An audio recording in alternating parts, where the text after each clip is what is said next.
Welcome to the RadioU podcast. Coming up, Arizona is getting so hot, even the cactuses can't stand it. Also, Mark Zuckerberg is suing Mark Zuckerberg. All that and more on the way next.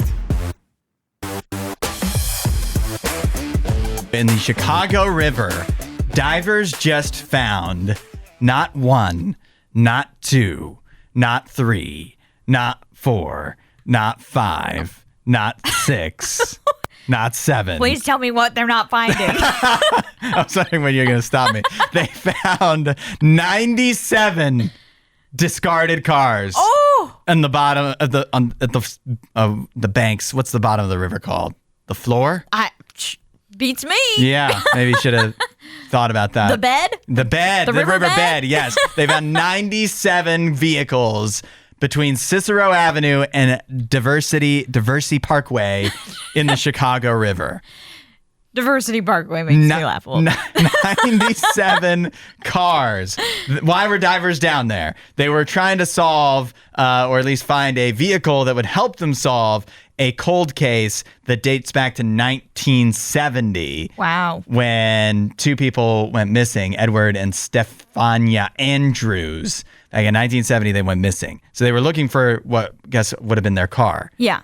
What they found was 97 other cars. Wow, that's crazy. And it says here so far that 75 of the cars have been cleared, meaning they're not connected to that cold case. And removed, right? Removed from the river. Yeah, they removed them all from the river. From what they could gather, there were no human remains inside the other cars, because that's what I was nervous about. Yeah. You know, it's like, did somebody else die? It definitely seems like a mafia thing where they dump people in, this has been a burial ground for years. It's been a car burial ground, but evidently not a person burial ground, fortunately. Goodness. But 97 cars. The stories those cars could tell. Right. The stories that they may tell if we continue to investigate. I guess that they found that, again, they haven't been able to fully investigate all of the cars yet, I suppose. It sounds like it. At least 20 left, 22 left. I mean, they've gone through 75 and none of them connected to this cold case. But I wonder if any of these, I mean, they must be some mysteries that can be solved by these vehicles, right? You would think? Yeah, I mean, probably, because how do 97 cars end up in a river? Yeah. That's my thought. And how do they not get removed? Is it like too expensive to find them and to remove them? So I don't know. That seems like a lot of cars to me. Yeah. I mean, it's over the years, right. it's still a couple cars a year, even if you go all the way back to 1970. Right. If that's how far these date back. But I feel like there's got to be some other investigations or some other mysteries that these cars can help solve now that we know where they are, even though we didn't even know they were missing necessarily. Yeah, we will probably see that there will be cold cases solved or other things solved because these cars were found. What's crazy to me, though, is that 97 cars found in like the span of a day, basically, in the Chicago River. This shows you how disgusting the Chicago River is. Yeah, absolutely. Because it's so dirty. Who knows what else is down there? None of these cars were seen, you know? So, yeah, that's so wild. I wonder if the cars are all green. I don't know. I saw a picture of at least one of the cars, and it was like a black Corolla or something. Oh, okay. Yeah. Which that would also be hard to see. Yeah. Down in a river, a dirty river. Yep. Well, the mystery continues to unravel. This In Space update makes me want to sing, "Oh, Canada." And that's all I know about the Canadian That's the only anthem. part of the song you know. I'm pretty convinced that's the only part there is to know, but I mean, I'm not Canadian, so yeah. Does anyone expect me to know the Canadian anthem? We all know yours, so yeah. Yeah. I mean, you did grow up in the U.S., so it makes sense that you know the Star Spangled Banner. But yes, this is a good moment for Canada, Hudson. You'll be happy with this. Canada's first ever moon rover is going to space. It's going to the moon. Well, it's about time. It's going to be hitching a ride on private space company's Firefly's Aerospace fourth Blue Ghost mission to the moon. This is, again, the fourth mission that Firefly has done. They've actually been awarded around $170 million to deliver 2 rovers and 3 scientific instruments to the lunar surface by NASA. Oh. And they've done this before. As I said, this is their 4th mission. They've actually delivered some payloads for NASA before to the moon. So Canada's putting something on the moon, putting a rover on the moon for the first time. Yes. But in a way, the United States is paying for it. No, I think Canada is paying the Firefly company to do it, but they are hitching a ride on American technology to get there. That's going because America's sending it. Yeah. This is smart. I like this. Yeah, exactly. Why would we go through all the trouble when the U.S. is going anyways? Right. Just hitch a ride. A space it makes Uber. Sense. Yes. It's a space Uber. Yeah, I love like that this. description. It's an Uber pool. But yes, they're going to be sending this out. The Firefly is set to launch their missions coming up in 2026, 2028, and then in 2029. And that's when this moon rover would go. In 2029? From Canada. So man. it's going to be a while from now, but it is going to be a rover that is going to explore a region of the lunar South Pole, and it's going to search for potentially water that might be hidden in some of the shadow regions of the moon. Oh, that sounds important. Sounds like a very interesting potential discovery. If they do find that, that would be pretty crazy. Yeah. Now I'm just picturing this is going to be such a proud moment. Is it going to leave a flag behind? I don't know if rovers can plant flags. Because that would be such an image of the bright red and white Canadian flag. The against maple the leaf. stark black of space. That would look really cool. I mean, it would look amazing. Yeah, that would look pretty neat. They need to find a way to make that. Although people would be like, it's fake. Yeah, that's right. I'm preemptively proud already of Canada doing this. And like I said, I feel like they're just doing this a very smart way. Yeah, work smarter, not harder. Exactly. Canada's got it down. Yeah. So congratulations, Canada. And now I just can't wait till 2029. This is an actual mission I will pay attention to. Okay. We'll have another in-space update several years from now. 4 years from now. When they finally get around to doing this. Let's talk about the kickoff of the NFL season last night, where the Philadelphia Eagles did manage to squeak out a victory versus the Dallas Cowboys, although it was much closer than I think most people had in mind, especially since the spread was like 8.5 points. The Eagles win 24-20. What was the headline? Was it the spitting? I think the spitting is the headline, because as soon as you open ESPN, that's immediately the image that they hit you with. Yeah. So it's like you're getting spit in the face. That is it. It literally was the beginning of the game. The very first drive, the Cowboys were on the field. Jalen Carter of the Eagles gets kicked out of the game. Yeah, ejected. He was ejected for spitting on Dak Prescott. But after you go through the video, the Zapruder film, if you will, it shows that Dak Prescott spit first. There's a second spitter. Yeah, there's a first spit and then a second spit. Yeah. The whole every action has a reaction. The reaction was actually Jalen Carter. Yeah. It's a little unfair that he's the one that got ejected. But his loogie was more prominent. It was, and it was closer together. And so it's just that's the one that, and I guess that shows you cooler heads will prevail. So if he would have been cool about it and not reacted to what Dak Prescott did, he would have been on that field the rest of the game. It's just it's like when you go to school, when you're, from what I've heard, the first kid never gets in trouble. It's the kid that reacts to it. And so this is what happened in the NFL too. Although it would have been wild, right? Can you imagine NFL first game of the year? Everybody's watching first play of the game, and then they kick out the quarterback of the Cowboys for spitting.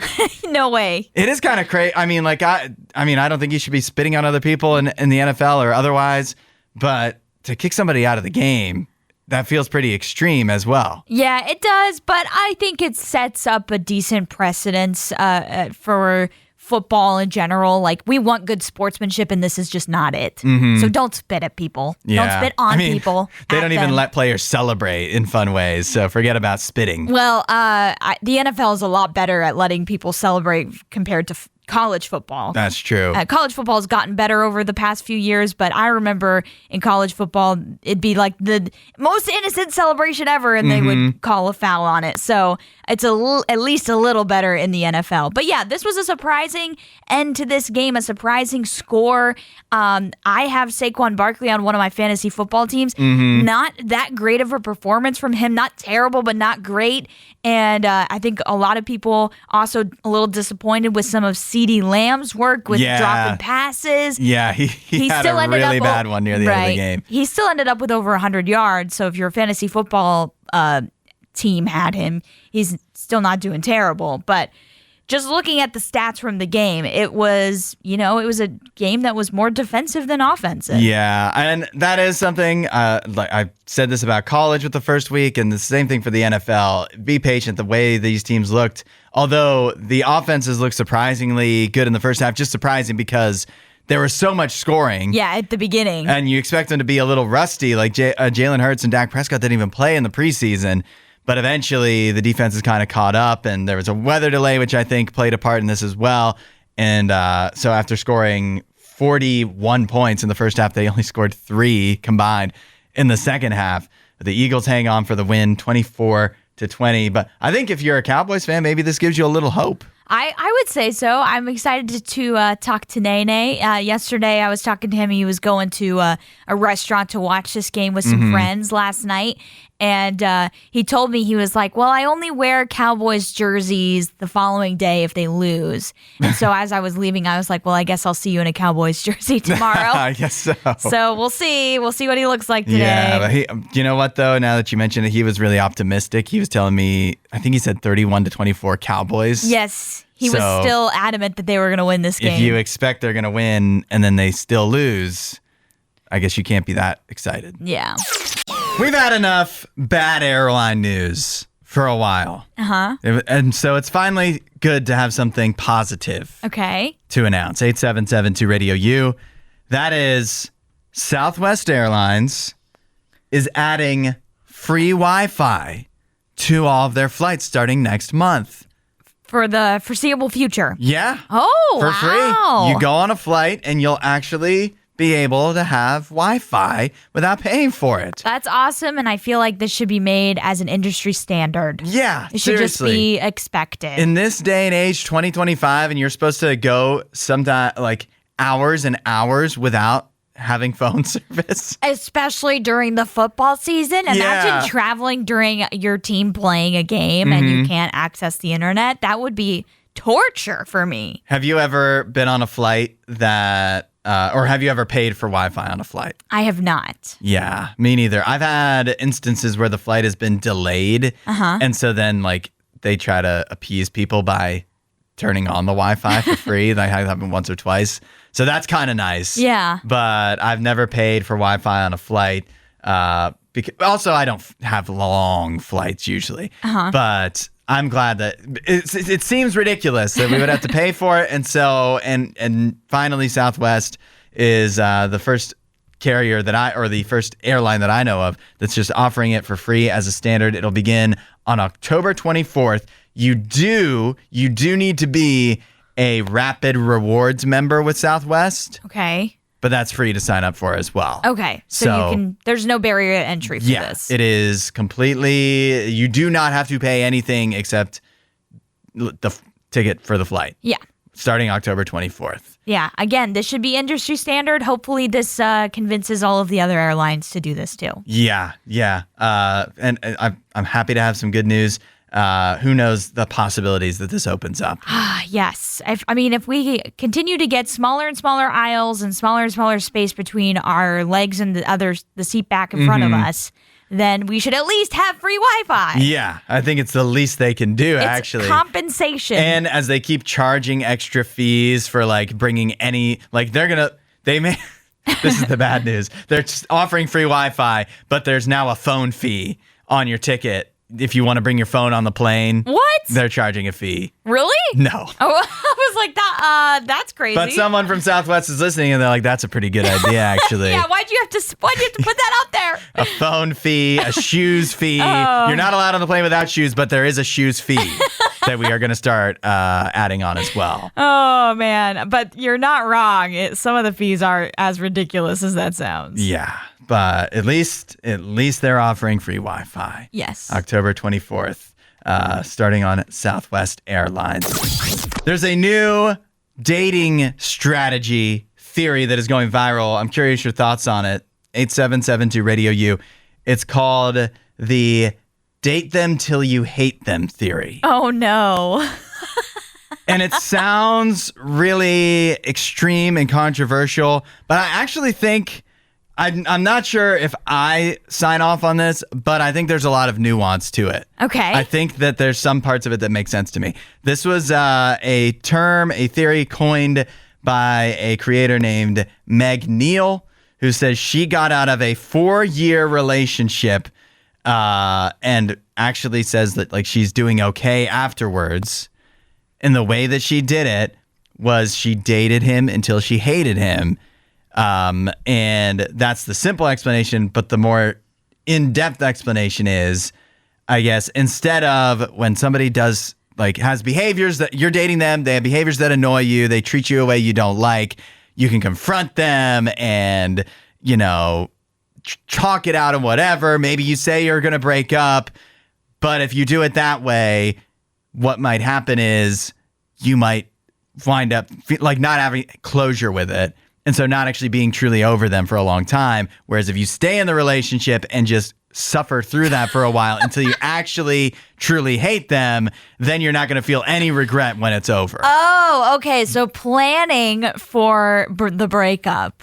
Right. You're knowing that a breakup is on the line, but you're sticking through this and then wondering afterwards what could have been if he had just changed, sticking around long enough to know that this is just how he is or she is. And then when it's truly over, when you really hate them enough that you break up with them, then you're like, well, obviously this was never going to work. And you're just, when you're done, you're truly done. Yeah, I don't know if I like this idea. I get the whole, like, you want to distance yourself from that person so you make the breakup less, like, it doesn't hurt as bad when you break up. But breakups are kind of meant to hurt. It's a breakup.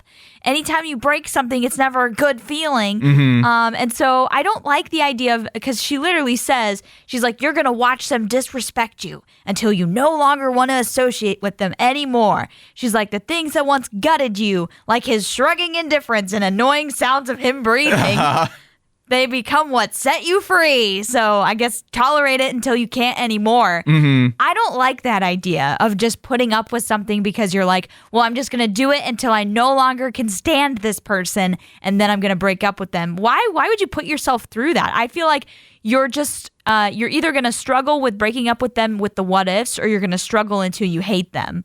So which one are you going to do? That's a good point. You're still making a choice. You're putting yourself through a time where you're going to be unhappy either way. What do you want that period of time where you are unhappy to look like? Right. And I also think that doing this gives up, it gives up any hope for the relationship working out because if you just decide to put up with their toxic or, disrespectful behavior and not try and fix it or not say like, hey, I'm no longer putting up with this, I'm ending this relationship now, then that obviously it just shows that you're not willing to work on that relationship. It's not worth fixing anything. So you're already giving up on it then. So why even go through the trouble of staying in it if you're not willing to put in the work to make it work? I think it's there's pros and cons to both, because I think what the why is because if you break it up earlier on, then again, you may have the questions down the road of like, but what, maybe I was too quick on it. And if you do it this way, you're going to know you weren't too quick. If anything, you're staying too long. But how is he supposed to know that you hate his breathing if you don't tell him? What is he going to change his breathing? No, but that's a dumb reason to hate somebody. But if you're not telling him, how's he going to know? We have a fight update, 8772 RadioU. And hey, this one doesn't even involve Jake Paul. I mean, oh my goodness. Shocking that we're even talking about boxing without Jake Paul involved. Yeah, no Paul brothers involved in this one at all. However, it does involve Mike Tyson. Okay. He's back again. Who is he fighting this time? The Jake Paul fight wasn't enough for him. He's been bitten by the bug.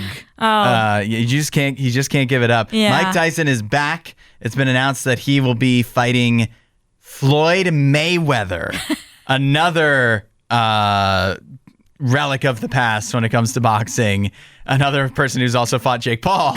Now they're fighting each other sometime in 2026. We don't know where it will stream yet. We don't have a lot of details, but it's happening. It's happening. This is crazy. And also, it's funny to me because it says in this article about this fight that Mayweather's 50-0 record is not going to be at risk at all because this is an exhibition fight. I also don't think it'll be at risk because if you saw Mike Tyson versus Jake Paul, there's no way he's taking out Floyd Mayweather. And I know Floyd Mayweather's older, essentially retired from real boxing, but I still think he's young enough compared to Mike Tyson that Floyd Mayweather would win if it actually mattered. Yeah, we all know how this is actually going to go. At least we think we know. But we'll see.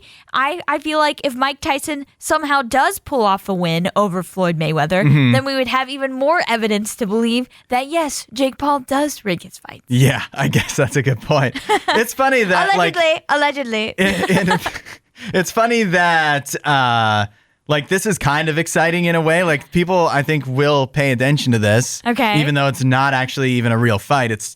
They're not even saying that. It's an exhibition. Yeah. But if we tried to do the similar thing in many other sports, like if they brought Peyton Manning and Tom Brady back for like a flag football game, would that really be a big deal? Like, I kind of think they do that in baseball, and like they do old timers games all the time. Yeah. It's not as a big deal, but Mike Tyson and Floyd Mayweather fighting it's kind of interesting for some reason. Something about that, like head-to-head matchup really does get us. But I do think there is some other channels in sports where this can happen. The one I'm thinking of is The Match. Yeah. That's famous athletes playing against each other in golf. So kind of similar. Yeah, we haven't had a cool The Match in a while. Yeah, they need to up their game on that one. I know they did one semi-recently, and I can't even remember who was in it because I didn't watch I think Tom Brady was in one of them, right? Yeah, the big one was Tom Brady versus Aaron Rodgers. Aaron Rodgers was in one. Yeah, two quarterbacks. And guess who won? The GOAT. Oh. Aaron Rodgers. It's Football Friday. It's time for Allie and I to make our picks. And we're not just making picks for fun. There's stakes here.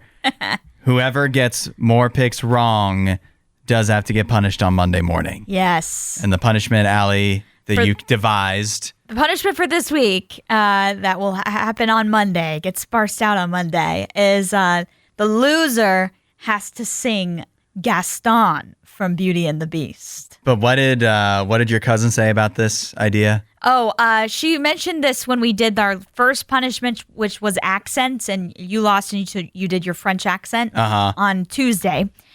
She mentioned how it actually is in turn punishment for the listeners. It really is. We really underestimated how true that is. Yes. Let's do our picks for football this week. I went 0-5 last week, so I can only get better. I was going to say, there's only one way to go. But this week we have college and NFL. And then also we have we do 2 picks of each, and then of the 2 biggest games in each, and then an upset special, which it counts, but it's also the tiebreaker. Yeah. Let's get started. Michigan at Oklahoma. All right. Do you want me to go with my pick? Yeah, you won last week. I'm going Michigan. I really like what I saw from Bryce Underwood, who is the new Michigan quarterback. I think he's vastly, vastly talented. And so I think even though they're on the road for this game, they will get the win. I have Oklahoma, which I wouldn't have thought I would say a week ago, but I'm learning a lesson from last week. The inexperienced quarterbacks in hostile environments for the very first time. It did not go well. It didn't go well for Arch Manning, for Ty Simpson, for CJ Carr, even though he played okay for Notre Dame. And so I'm expecting the same thing here. I think Michigan's a better team, but I think Oklahoma wins because they're at home. Bryce Underwood could have a Nussmeier moment, though. Next up, Iowa at Iowa State. I'm going with Iowa State. I'm going with Iowa. Oh, wow. Okay. I don't have a lot of reasoning. I just going with Iowa. Okay. they usually seem to play well against Iowa State. Let's move on. Chiefs versus Chargers. Tonight in Brazil, Chiefs and Chargers. I'm going with Chiefs.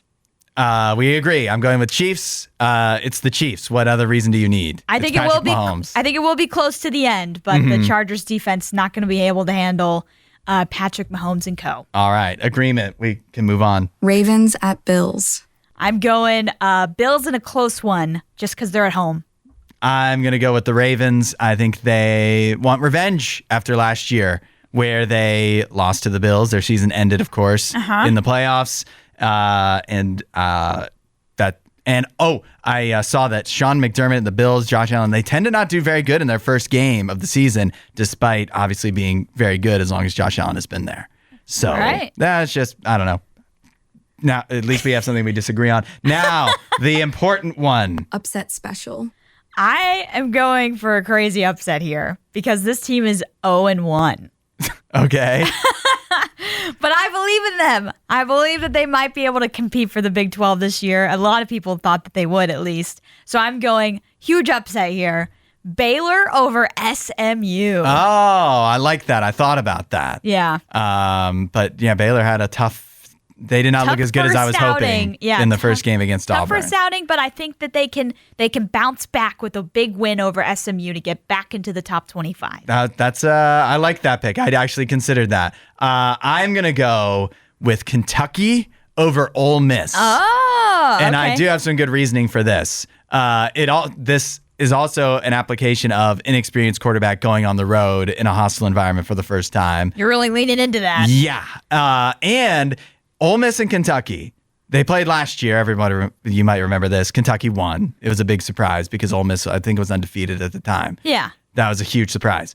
They've played 2 other times since Lane Kiffin became the Ole Miss head coach. The first time they played, Ole Miss won in overtime by 1 point. Okay. And the second time they played, Ole Miss won by 3 points. So what I'm hearing is Ole Miss is 2-0. But Ole Miss, historically, as long as Lane Kiffin has been there, has been much better than Kentucky. Yeah.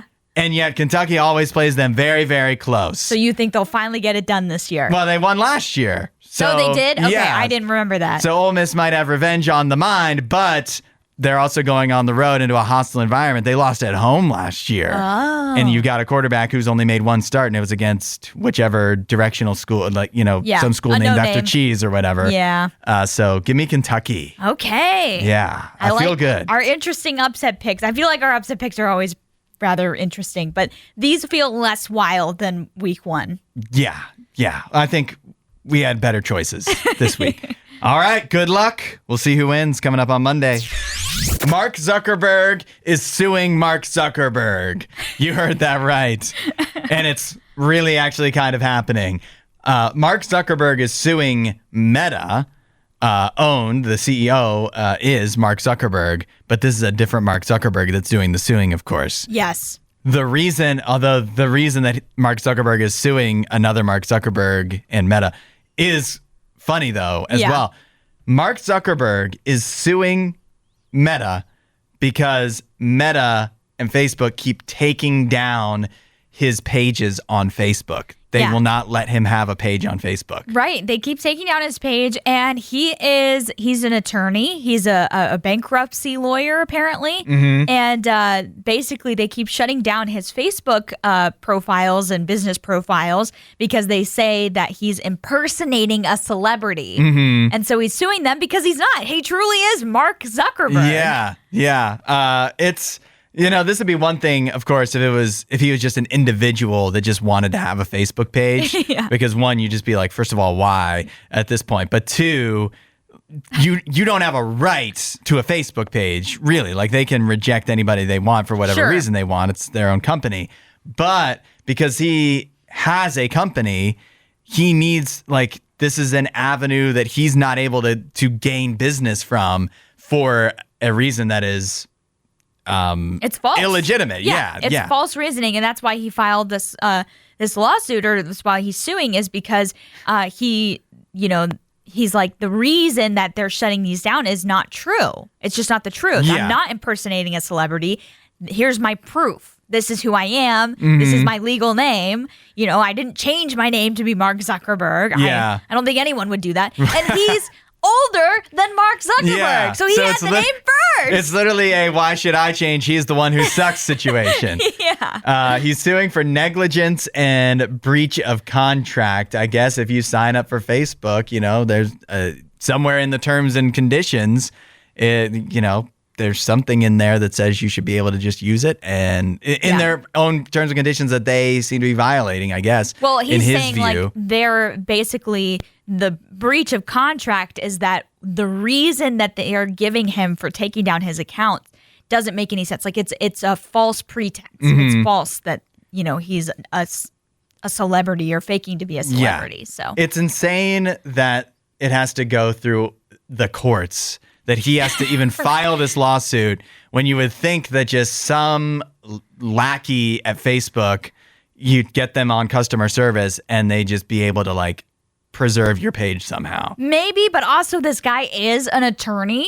So maybe he's just like, I'm taking this to the law no matter That's what. right. He tried one time to set up a page and he made it Mark like he made it in a way that he knew that it wouldn't work, just so that he could sue them. I don't know if it's that, but because it does say it's been happening for years. So I think he's just fed up with it. But I do think that if you're a lawyer, you're more likely to utilize the law than maybe a regular person would. Yeah. So Well, I guess good luck to him. I hope he wins. Yeah, I do too. I don't even know the actual details. He could be actually wrong, but I just like when Facebook gets their comeuppance. I mean, they've got plenty of money. Just Yeah. Yeah. And honestly, this is like one of the lowest on the list of things that they should be held accountable for. 100%. Get your popcorn ready. It's our Friday tradition, the weekend watch list, letting you know which new movies you could be watching in theaters and at home this weekend. Coming to theaters this weekend, it's spooky season. The Conjuring Last Rites. Ah, yes. It's now in theaters. In 1986, paranormal investigators Ed and Lorraine Warren travel to Pennsylvania to vanquish a demon from a family's home. Oh, boy. The Conjuring Last Rites is now in theaters. It has a 55% on Rotten Tomatoes. And Beatrice Loaiza of the New York Times says, as it stands, the film is a disappointing send-off, more an eccentric family drama than a real chiller. Oh. Not great reviews for The Conjuring Last Rites. That's kind of sad. As she said, it's the send-off. It's the end of this horror franchise that was started years ago by James Wan with the Conjuring, which I feel like is actually a pretty good horror movie. But it's all been downhill since then. Yeah, good riddance, I say. Maybe you're like me. Maybe The Conjuring Last Rites sounds a little too spooky and also probably bad. And you want to watch something else. Maybe you want to stick at home. Highest to Lowest is now on Apple TV Plus. Technically, this one was in theaters the last couple weeks, but it's an Apple TV Plus movie. Okay. Highest to Lowest, starring Denzel Washington as part of an all-star cast and directed by Spike Lee. Oh, wow. When a powerful music mogul is targeted by a ransom plot, he is forced to fight for his family and legacy while jammed up in a life or death moral dilemma. That sounds like a Denzel Washington film. It does, and a Spike Lee film at that. Highest to Lowest is now on Apple TV Plus. It has an 89% on Rotten Tomatoes. And, oh, look who it is. Beatrice Loaiza again. She's staying busy. This time in the New Republic. Oh, what? Yeah. She says, I can't say that Highest to Lowest stands among Lee's greatest hits, but it certainly preserves the idiosyncrasies that distinguish his filmmaking. Nice. Yeah. Beatrice moving around. Are you familiar with Akira Kurosawa? Nope. The famous Japanese filmmaker. Nope. He made movies like Seven Samurai. These don't sound familiar to you. Seven Samurai sounds familiar. This is a remake or a new interpretation of an Akira Kurosawa movie from 1963 called High and Low. Wasn't Seven Samurai like what inspired the Magnificent Seven? I think that probably is true. Yeah. Yeah, I've definitely heard of that then. This guy is very famous, or very well regarded in cinema, Akira Kurosawa. I need to watch that then. I Yeah. really, really love the Magnificent Seven, like the original one. He's got the kind of movies that are in Japanese, I believe, but are probably in the Criterion collection. Yes. Now, those two options for movies may not be everyone's style. I have some other movies here that are not brand new releases, but still might tickle your fancy. Okay. Hamilton is in theaters, a wide release this weekend. I did see that. No way I'm paying for that. What? But if somebody else wants to, I'm sure they will. Lilo and Stitch is now on Disney Plus. Okay. The new one. I will be not watching that. Yeah, I recommend against it. This is what I'm watching though this weekend. Friendship is on HBO Max. That's the movie with Paul Rudd and Tim Robinson. Oh, okay. Yeah, where Paul Rudd, as what I understand, I haven't not seen it, but that's kind of where like Tim Robinson is Paul Rudd's friend at first, and then kind of he gets excluded, and it gets kind of weird. So I really will try to watch this. Is this that weekend. A24 that does that? I believe that it is. Okay, yes. it sounds like, the plot. You can just tell when it's an A24 movie because they're a little bit wacky over there. Yeah, so. exactly. And then also, A Working Man is the newest Jason Statham movie, and that's on Prime Video this weekend. All right, so lots of material to watch. Yeah, and The Paper is now on Peacock, which is not a movie. But Did you watch the first episode? No, I was watching football. Oh, and then I went to bed. I really wanted you to come back and report back. Well, I will also try to get to that this weekend, but friendship is a higher priority to me. I would rather. Friendship should always be a higher priority. Is what matters. Let us know what you watch this weekend. 8772 RadioU. We love to see your reviews and talk about them on the show as well. That's your weekend watch list. We'll see you at the movies. It's hot in Arizona. This is not news, but it's so hot in Arizona. Uh-huh. You go, how hot is it? How hot is it, Hudson? It's so hot in Arizona. Even the cactuses are wearing sunscreen.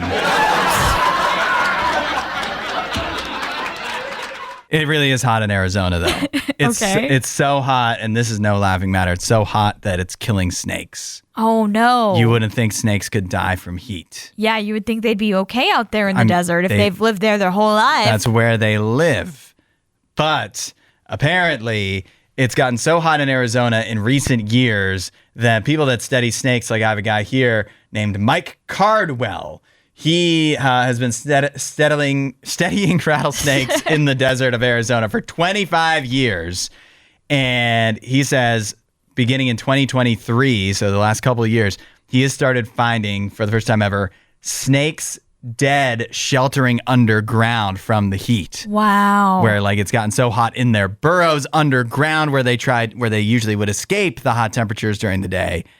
But it's getting too hot in their burrows or whatever. And so they are dying in there as well. Oh, my goodness. Yeah. That actually is kind of sad. And that is, the snakes are what he studies, but there are also other instances of where the extreme climate in Arizona has gotten even more extreme in recent years, which is also taking its toll on cactuses as the sunscreen thing was a joke, but it is true. The cactuses don't like it either, apparently. Wow. So it's too much in Arizona. Come on, Arizona, stop being too much. It is too much, which just brings me back to my strongly held belief that it's the worst state in the country. I knew you were going to work your way around to this once again. If it's too hot for snakes, it's too hot for cactuses. What are people doing there? Why would you live there? Well, I'm sure where the cactuses are that are dying and where these rattlesnakes are that are dying, it's a little hotter there than where the people are. You know what I think, Mike Cardwell, I don't see the snake expert from the University of California, Sacramento is where he got his master's. He's a biologist for the Arizona Poison and Drug Information Center. I think, you know what I think he thought when he's been finding these snakes dead in their burrows. Yeah. And all he does is study snakes. I think he thought, finally I can leave Arizona because all the snakes are dying. I'll have to go somewhere else that I actually have to still has study snakes. somewhere else? Yeah, where the snakes are still alive. Oh, He's probably very happy. okay. Yeah, that's what I think.